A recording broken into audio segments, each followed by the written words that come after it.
जय हिंद दोस्तों, आप सभी का हमारे YouTube चैनल विद्यालय एजुकेशन में स्वागत है। मैं सचिन आज आप सभी के लिए बीपीएससी टीआरई 4.0 एग्जाम जो आपका होने वाला है अगस्त में, और ये क्लास जो है बीपीएससी टीआरई 3 के लिए भी इम्पोर्टेंट है जो आपका हाल ही में जुलाई में होने वाला है।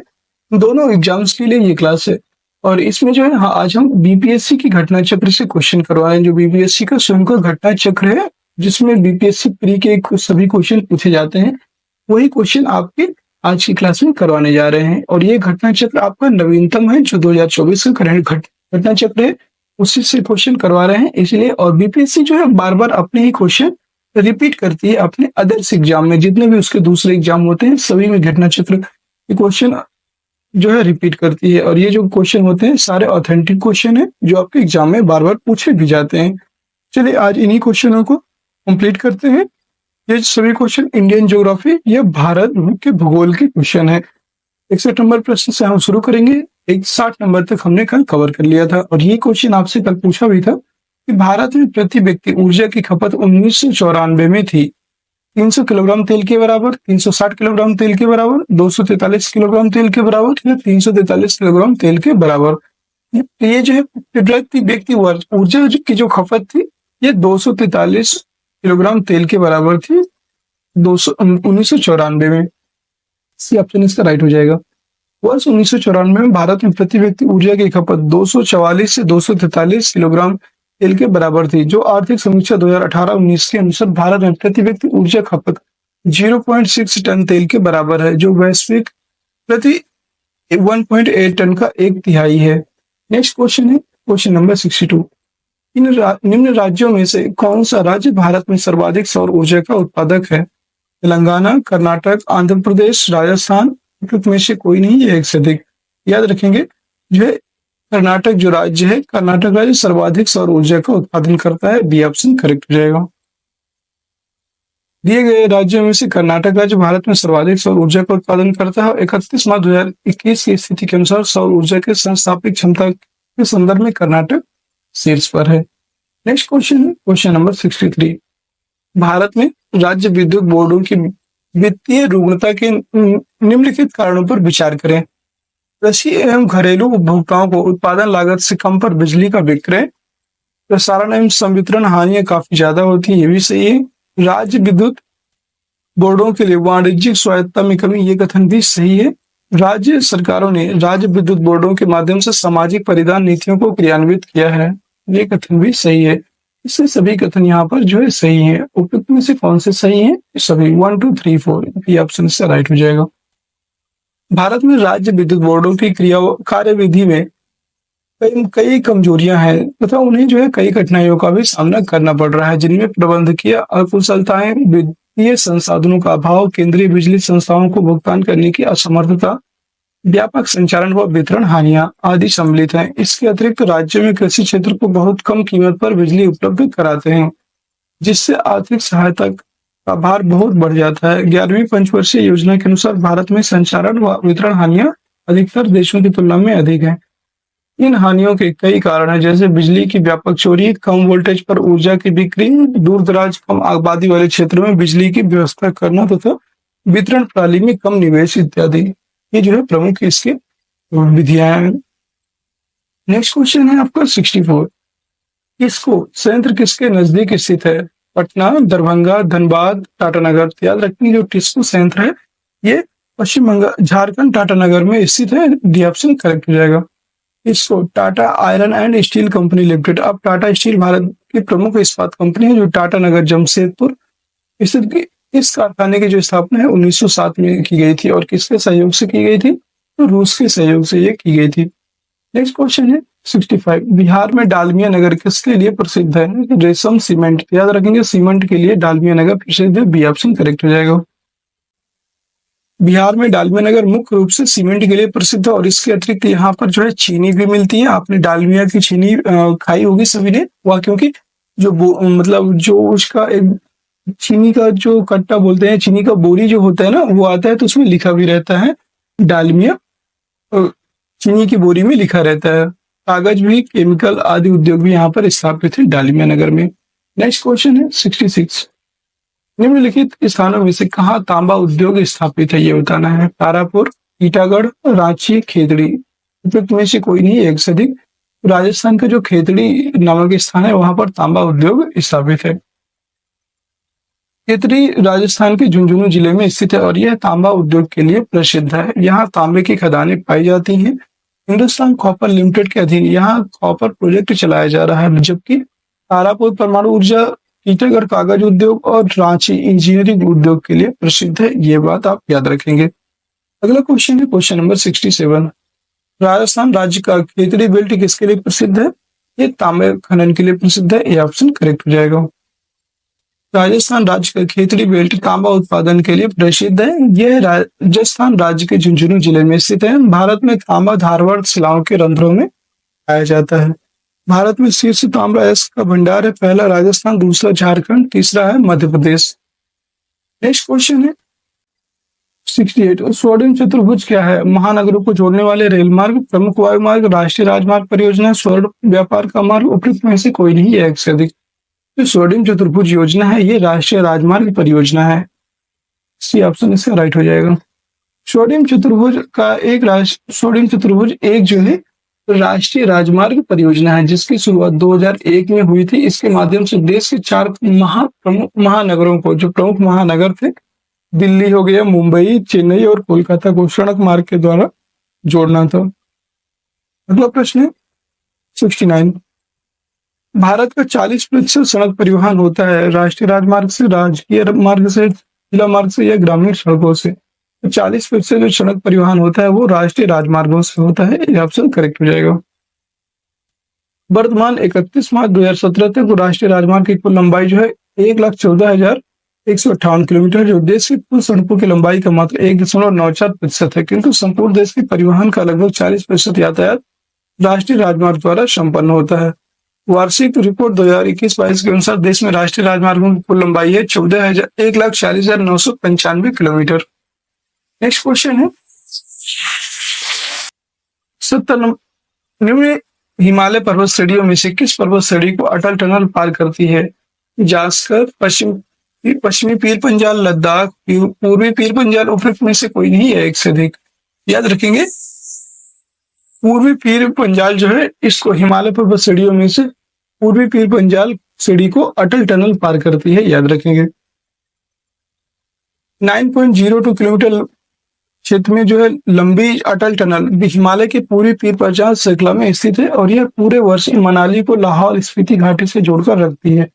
इसका निर्माण सीमा सड़क संगठन द्वारा किया गया है और यह भारत के लिए सामरिक दृष्टि से महत्वपूर्ण है। वर्ष 2002 में तत्कालीन जो प्रधानमंत्री अटल बिहारी वाजपेयी ने इस टनल की आधारशिला रखी थी और 3 अक्टूबर 2020 को रोहतांग, हिमाचल प्रदेश में प्रधानमंत्री नरेंद्र मोदी ने अटल टनल का उद्घाटन किया था। नेक्स्ट क्वेश्चन है क्वेश्चन नंबर 71। निम्नांकित नंबर की राजधानी ट्रेनों में से कौन सी एक अधिकतम दूरी तय करती है? 12,429 Bengaluru city junction, 12,431 Trivandrum central, 12,433 Chennai central या 12,435 डिब्रूगढ़ टाउन। ये बताना है कि कौन सी एक अधिकतम दूरी तय करती है। 12,431 ट्रेन नंबर है, बी ऑप्शन। ये सबसे अधिक दूरी तय करती है त्रिवेंद्रम सेंट्रल।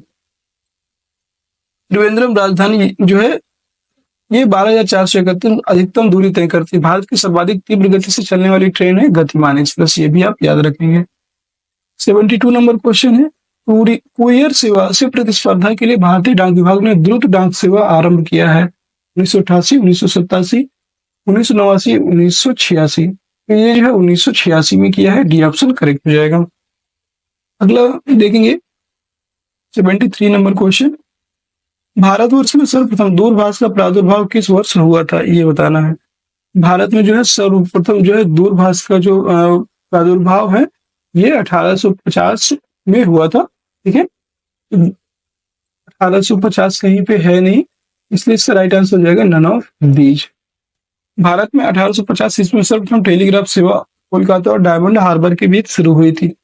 1881 ईस्वी में फिर इंग्लैंड की ओरिएंटल टेलीफोन कंपनी लिमिटेड ने भारत में कलकत्ता, बॉम्बे, मद्रास, अहमदाबाद तथा कराची तत्कालीन भारत में टेलीफोन एक्सचेंज स्थापित किए गए और 28 जनवरी 1882 को टेलीफोन सेवा की औपचारिक स्थापना की गई।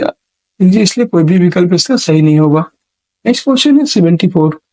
पाट अंचल, ये पाट रीजन अवस्थित है, जो पाट अंचल है ये कहाँ पर अवस्थित है? बिहार में, झारखंड में, मध्य प्रदेश में, मेघालय में।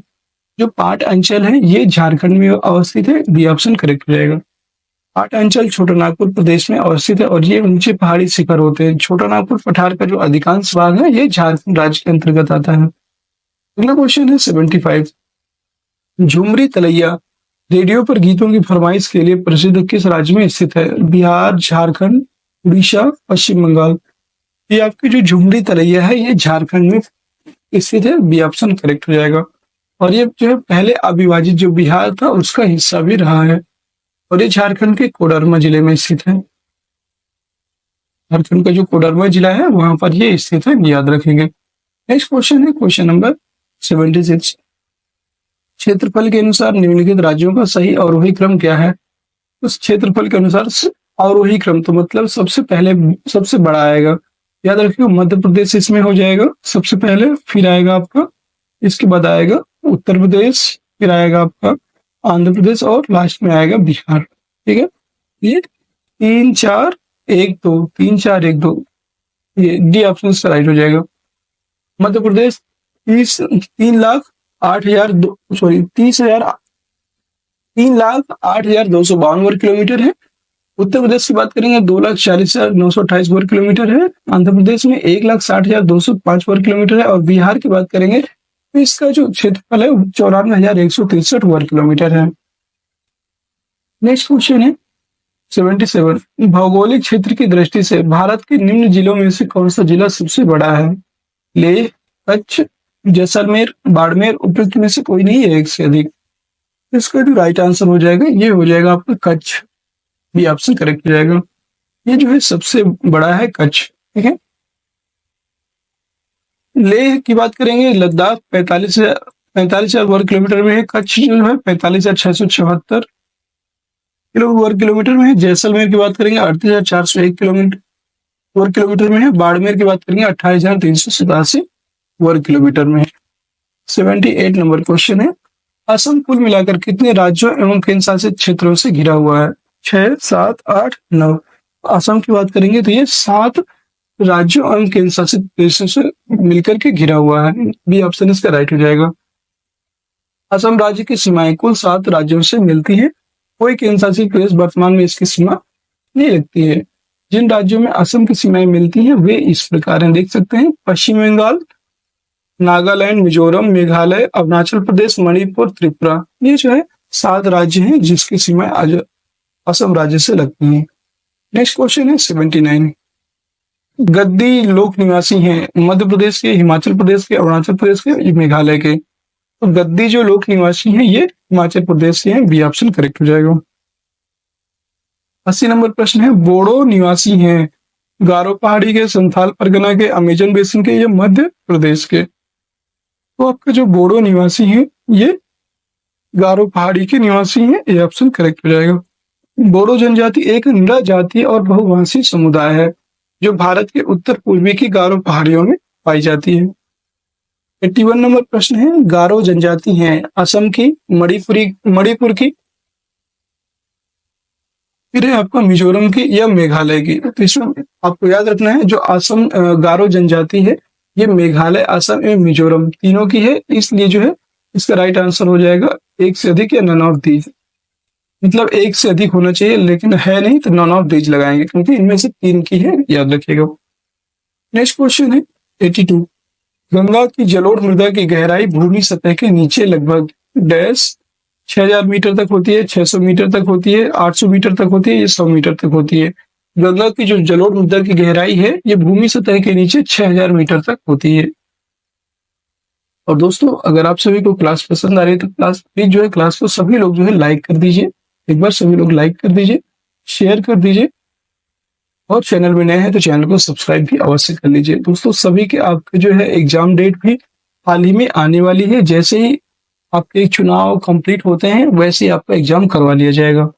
सभी लोग अपनी तैयारी में फिर से लग जाइए क्योंकि आप सभी को जो है एक बार पहले बीपीएससी टीआरई 3 देना है, इसके बाद टीआरई 4 देना है। तो दोनों एक साथ होंगे, मतलब आगे पीछे होंगे, तो आपको ध्यान से और अपनी तैयारी को कंटिन्यू रखना है ताकि एग्जाम हॉल में आपको कोई प्रॉब्लम ना हो।